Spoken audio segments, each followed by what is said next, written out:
This session is about bringing the power of the data center to the rugged edge in autonomous long-haul trucks.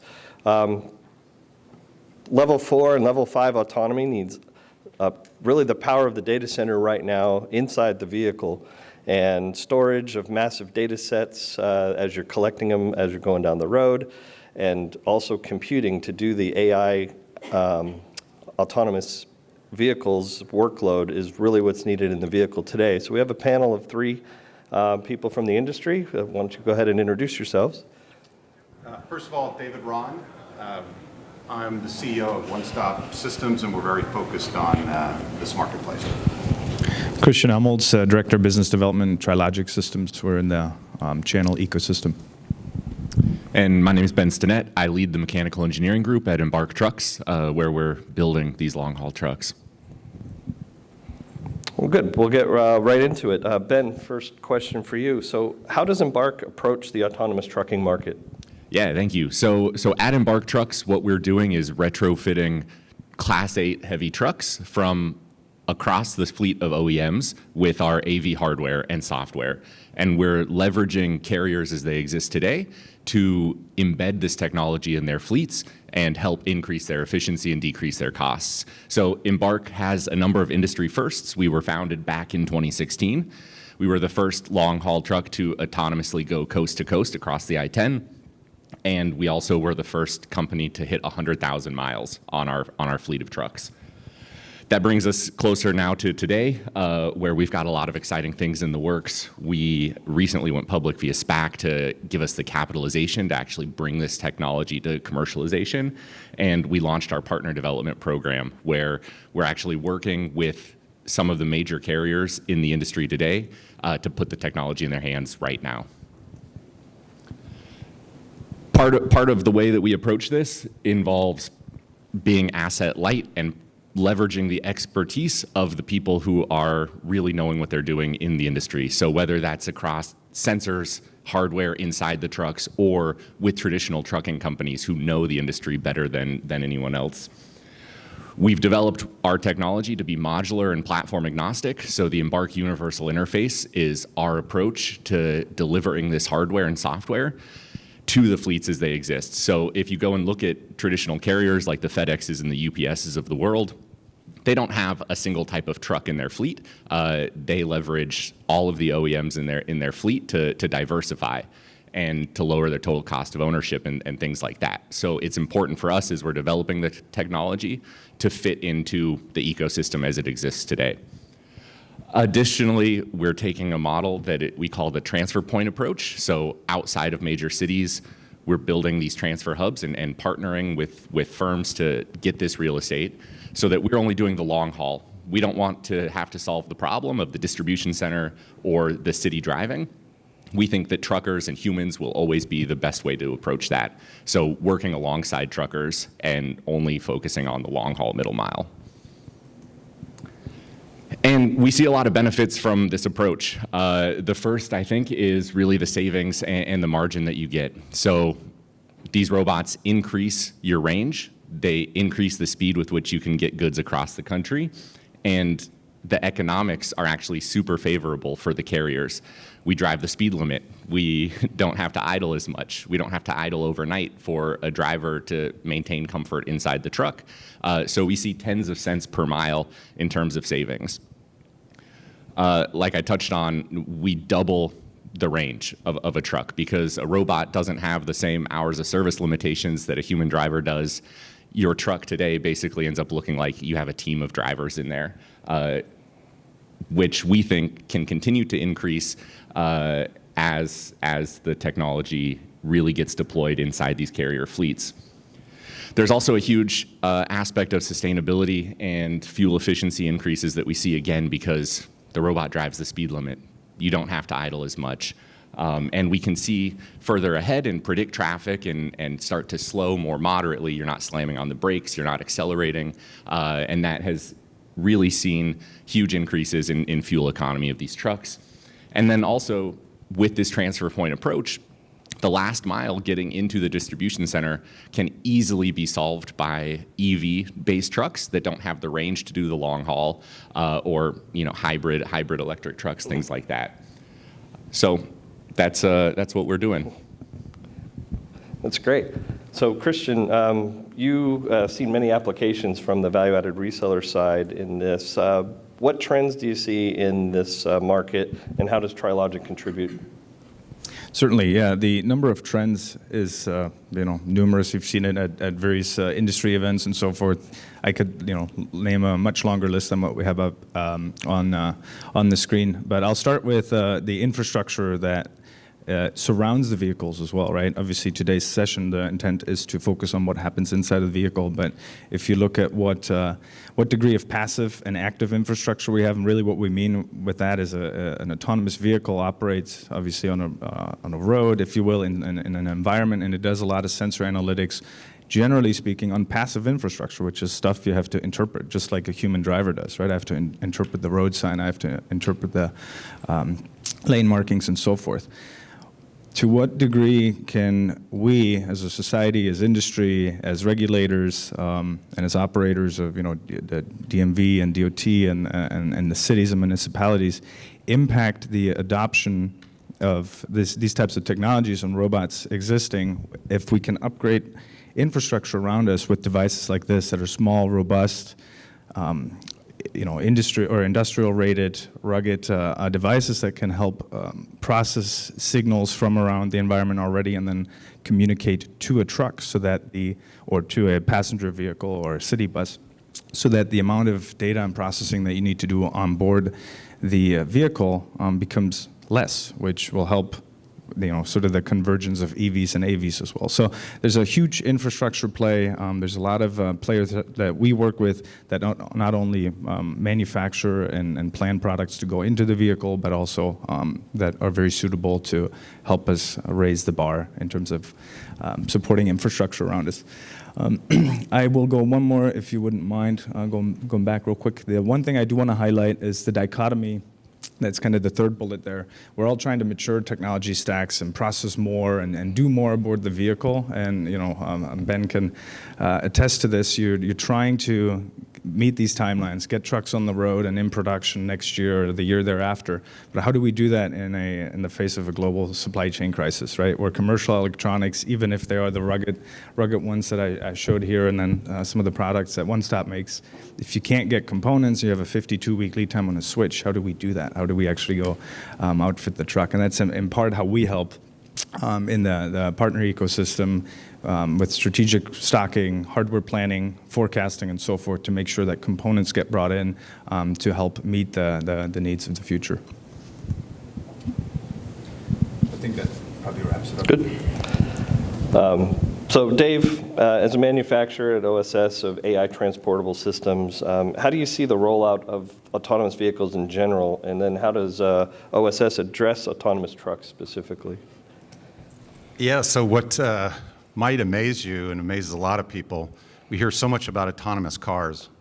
The reality is, of these three markets, buses, trucks, and cars will be the last that are really on the road because of the challenges associated with it. Whereas the trucks, the model, like you just heard, a hub-to-hub model, is something that's actually doable and can happen now, and it is happening now. So the first market to develop is definitely trucks, and that's put our focus on this area. And I've never had so much fun in my life. This is an exciting time, and we're engaged with these guys like Embark, and it's just fun. These are Silicon Valley type startups that are just pioneering a whole new thing. And one of the interesting things is it's not that futuristic looking truck we all thought it was going to be. That's not what's happening. Why? Because there's economics that are pulling it. So what really happening is the same trucks you're seeing on the road, and you've probably either passed one or maybe they passed you. Probably not, because they're not speeding. But they've been outfitted with the stuff to make them autonomous. And we talked about it a little bit, but this is a good example. When you can take a truck across the entire nation in 2 days, rather than 4 days, and you can keep the truck on the road, close to 24 hours versus 11, your return on investment is much higher. And that really gets to the point why this market is maturing faster than any other. Dollars speak. And in this market, autonomous trucks are such a financial advantage to all the players that are interested in this market. And on top of that, think about the supply shortages. A lot of them are associated with truck drivers.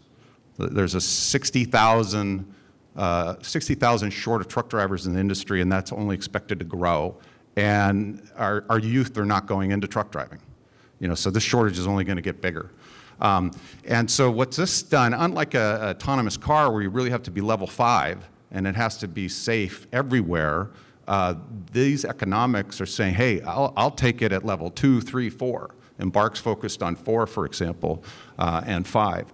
And so, but that's the bottom line. You keep it on the road just like an aircraft in the air, and you make more money.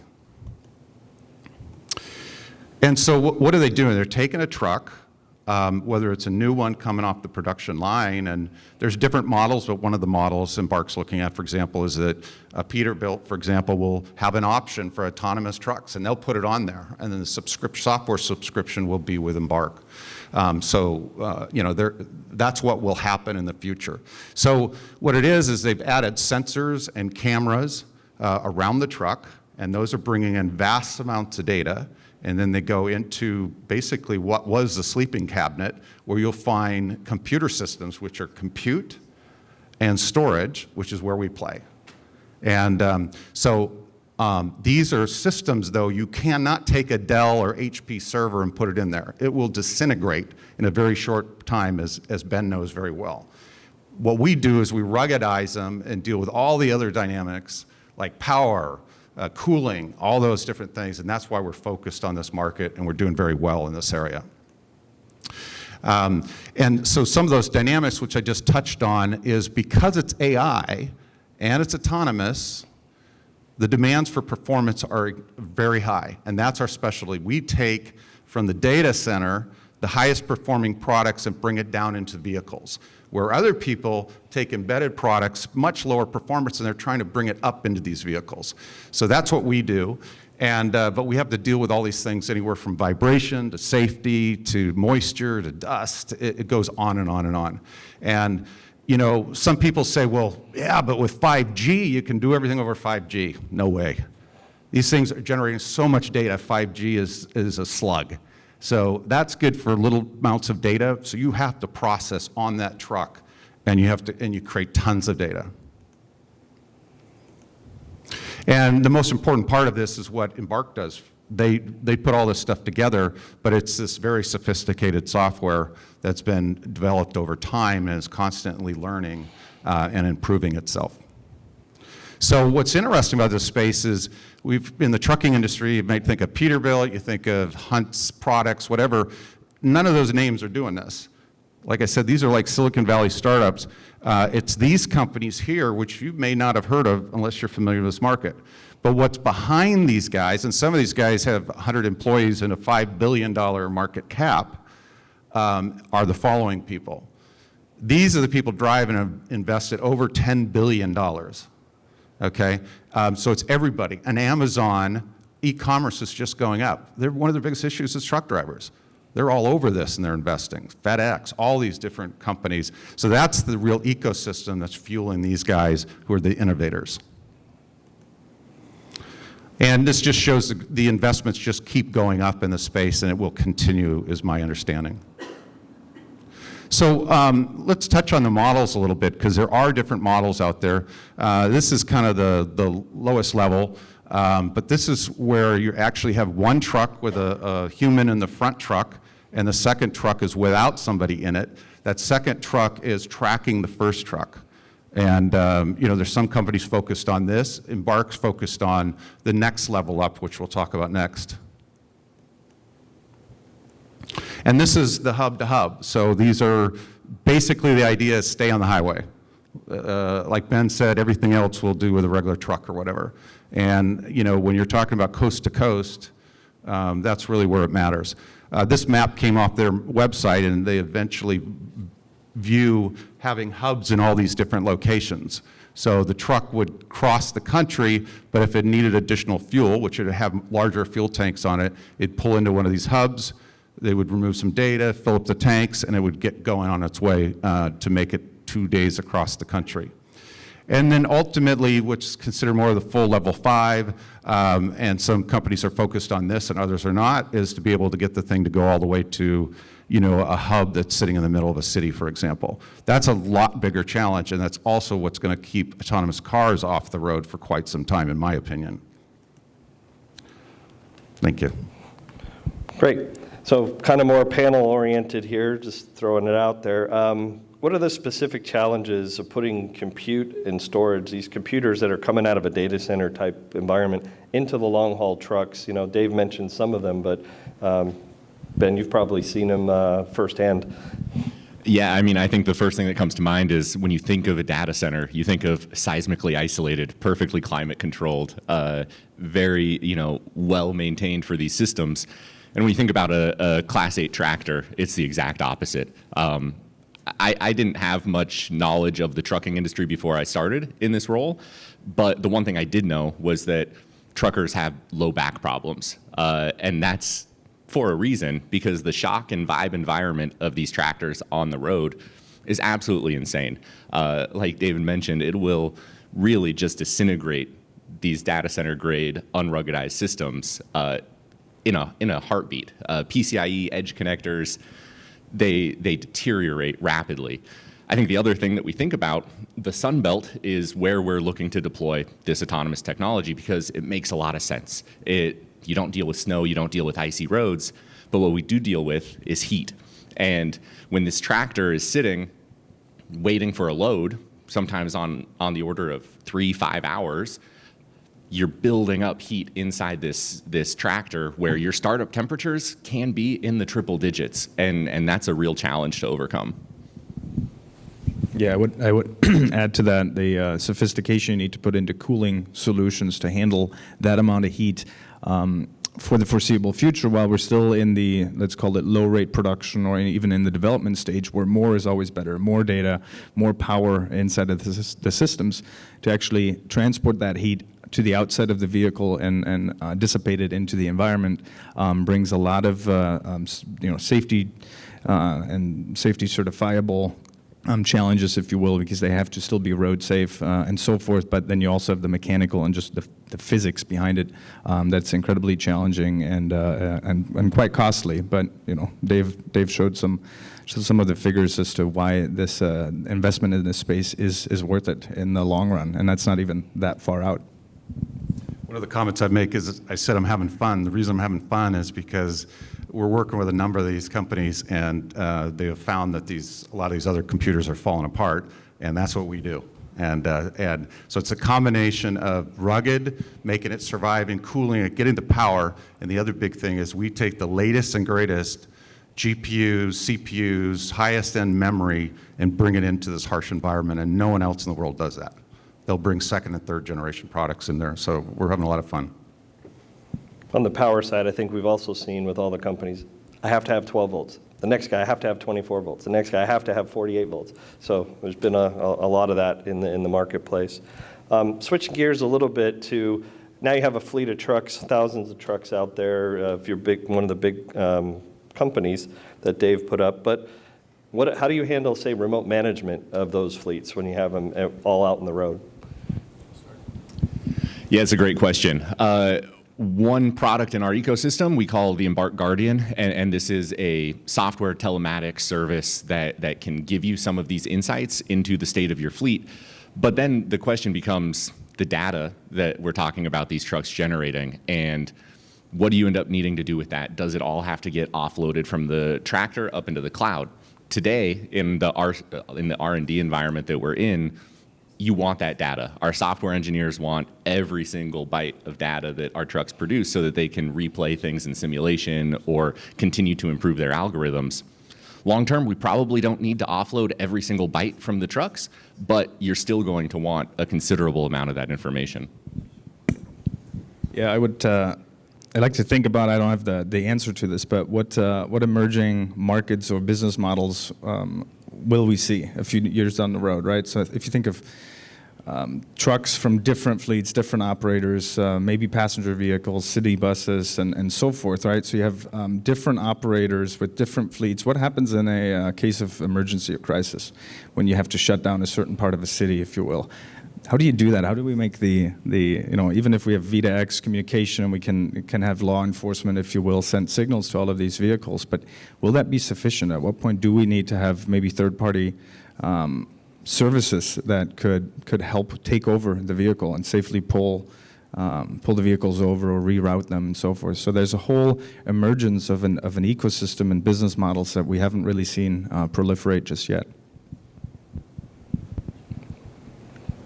So I want to open it up for the panel here. Any questions that you have out there? Yeah, I have a question as far as you define, some of those slides really define there's a demand. There's a huge demand. You can't get truck drivers, you got all these guys, the supply chain issue is only, I'm sure, expediting that heat in terms of creating that demand. You've talked about the environmentals in the compute, so you're trying to maximize, basically taking the equivalent horsepower of a data center and putting it into a very challenging environment. So you guys are addressing that.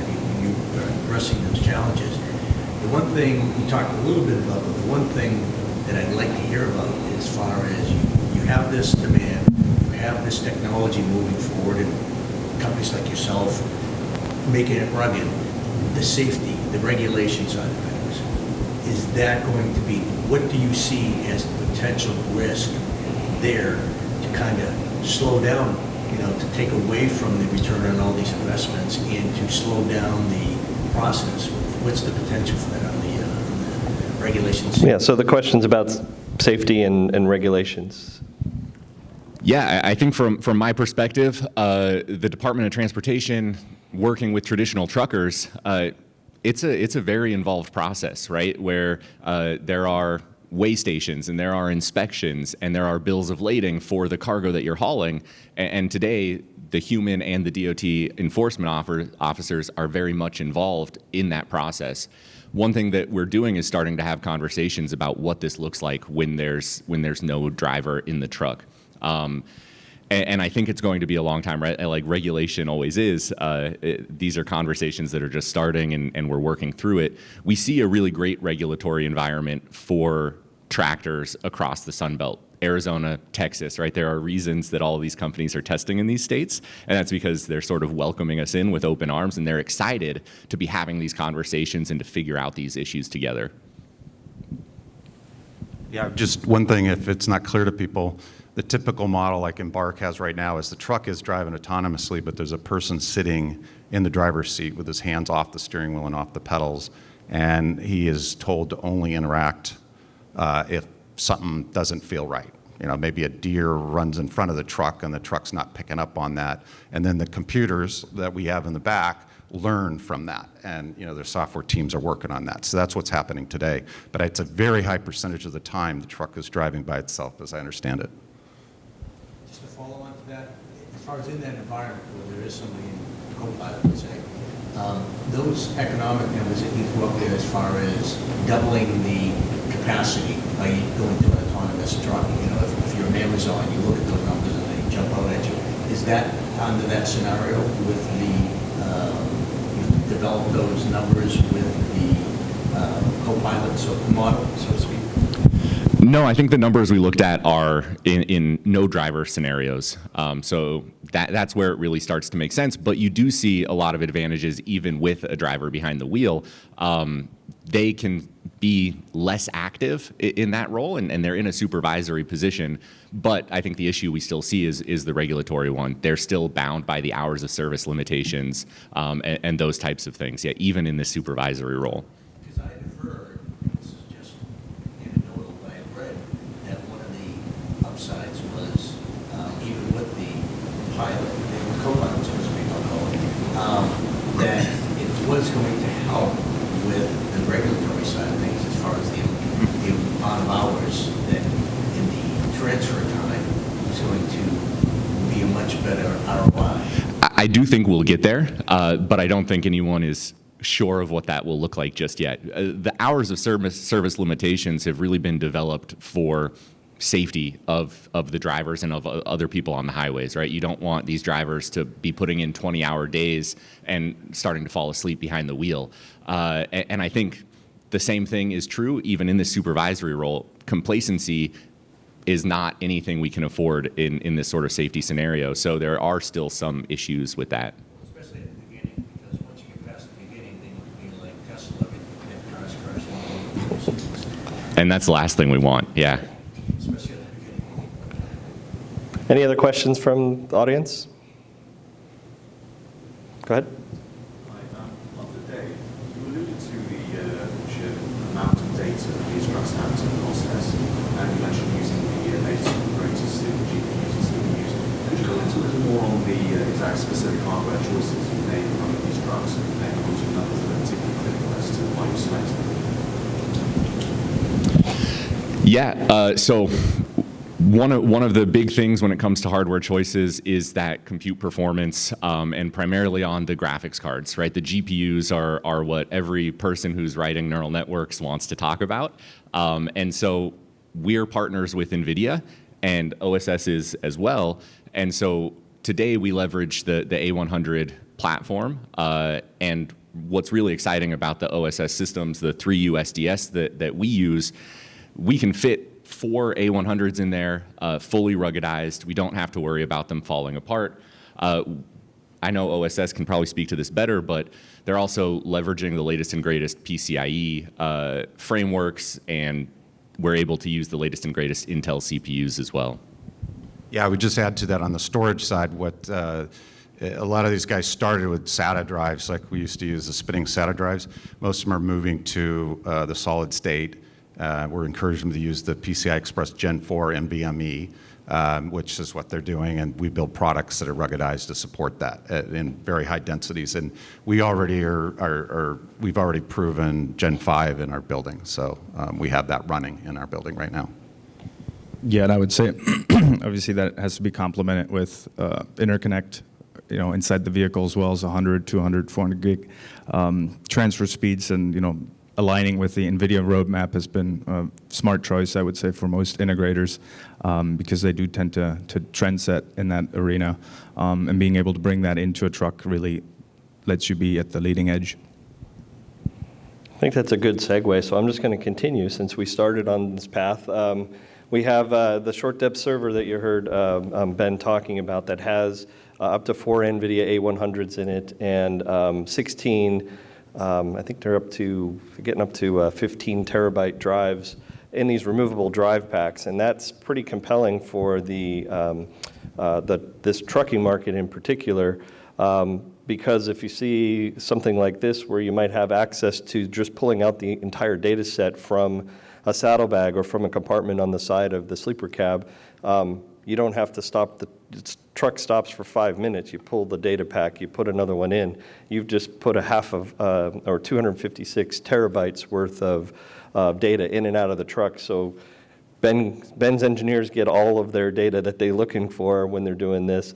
And even updates. If you had those depots around the country, you could, at depots, swap out new AI data sets, new AI models, if you want to do it, the sneaker net way instead of over the 5G or something like that.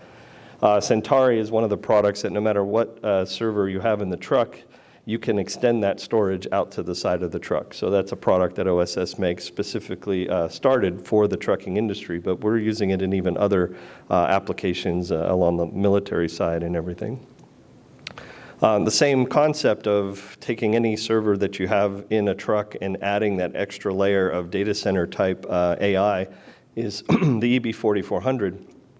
That you can connect that to a server that you have today, and it has the 48 volt DC, adds the 4 A100s or A30s or GPU compute, or even FPGAs. Some of the industry is using their own FPGA cards or doing some of their own programming to handle the AI models, and this allows you to do that and is rugged for the over-the-road market.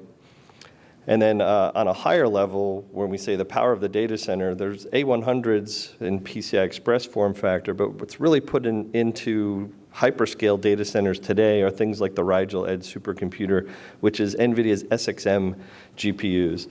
So the GPUs that you see here are sometimes up to 500 watts of power, soon to be 700 watts of power, and they can 3 times the performance of something that's in the PCI Express form factor. If I could just add to that for a second. So just that technology alone, right, is really built to be the latest and greatest that NVIDIA has and offers in terms of real-time processing and overall compute power.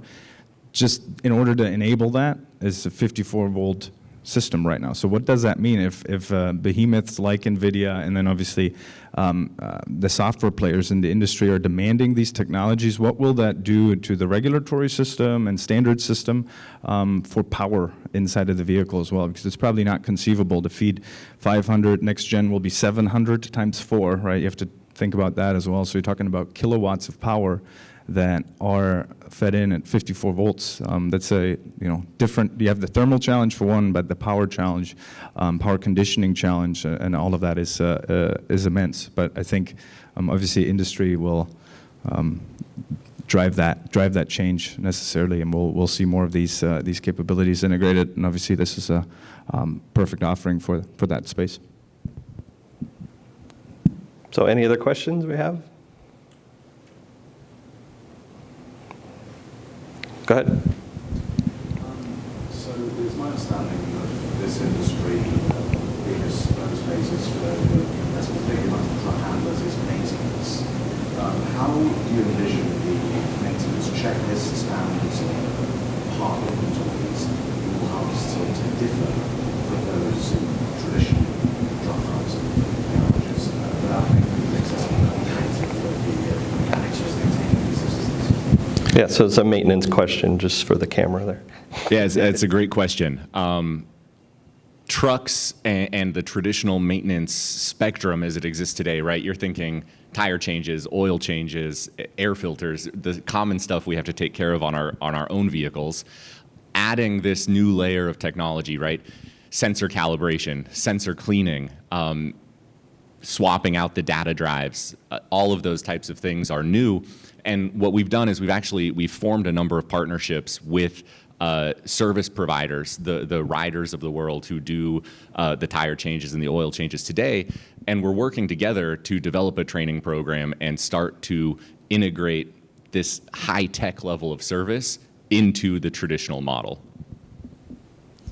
That's actually interesting to think about the front end as well. As these trucks are being built, how do you the line workers, the assembly workers that are right now are skilled in lowering engine blocks into the vehicle, if you will? Do they now have to wire up supercomputers, if you will, or is there a way that industry can provide subsystems and assemblies and assembly practices and standards even that make it easy so that you bolt on a subassembly that handles the compute? But that subassembly is going to differ from one OEM or from one software package to the next. But that allows streamlining and continuing to use the same type of skilled labor that we have today, assembling these trucks and being able to do that in the future without having to be trained IT technicians, if you will. Any more questions for the panel? All right, I think we got a couple minutes extra. So we do have a lot of these products that you saw here at booth 1414, if you wanted to see those. And thanks to the panel. Thank you. You.